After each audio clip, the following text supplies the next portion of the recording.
coalition d'organisations de la société civile et d'activistes environnementaux a lancé une campagne commune pour dénoncer l'exploitation pétrolière en RDC, notamment la vente de des blocs pétroliers qui peuvent avoir un impact négatif sur la biodiversité. Uchimbaji wa petroli muinchi inaharibu mazingira.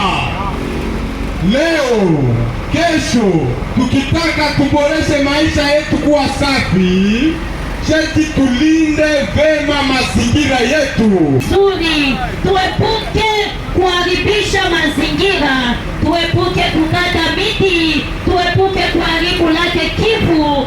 Cette mobilisation s'inscrit dans un mouvement plus large pour une RDC changement climatique, parcourant dans la rue de Goma avec les slogans comme non au pétrole, oui à l'énergie renouvelable. Certains activistes à marge de la COP30 qui va se tenir en Brésil, appelant le gouvernement à l'action de la vente de ces blocs pétroliers. Je suis membre de la campagne Notre Terre sans pétrole.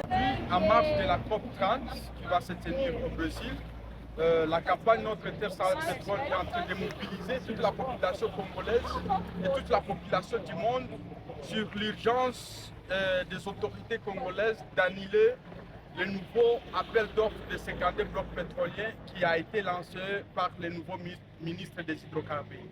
Voilà pourquoi, à Goma, comme sur l'étendue du pays, les jeunes nous sont en train de mobiliser la population congolaise, nous sommes en train d'interpeller la beauté sur l'annulation de ce projet et sur la protection efficace des zones tourbières et dans le cadre du corridor vert, le projet phare magnifique qui a été lancé par le gouvernement congolais.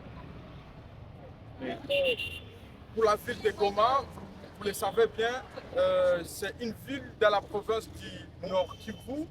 Et la province du Nord Kivu égorge l'air protégé les plus efficaces sur l'étendue du pays, les parcs nationaux de Virunga et les lacs Edouard. Activiste climatique de ADN. Le message que je voulais passer, c'est que nous avons tous droit à un environnement sain. Et les projets pétroliers détruisent l'environnement. Non seulement l'environnement, mais ça met en péril plusieurs vies. Il y a des populations qui doivent se déplacer pour que l'exploitation pétrolière ait lieu. À part les populations qui doivent se déplacer, il y a aussi la santé qui est en danger.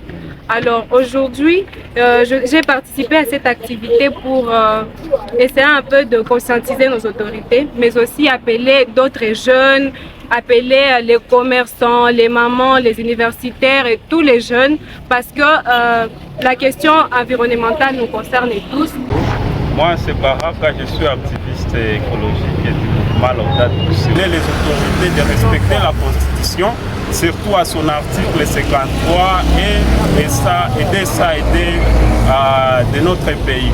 Mais aussi pour respecter l'accord de Ramsar sur la protection des zones humides, parce que les 52 blocs pétroliers lancés par le gouvernement touchent ces zones humides.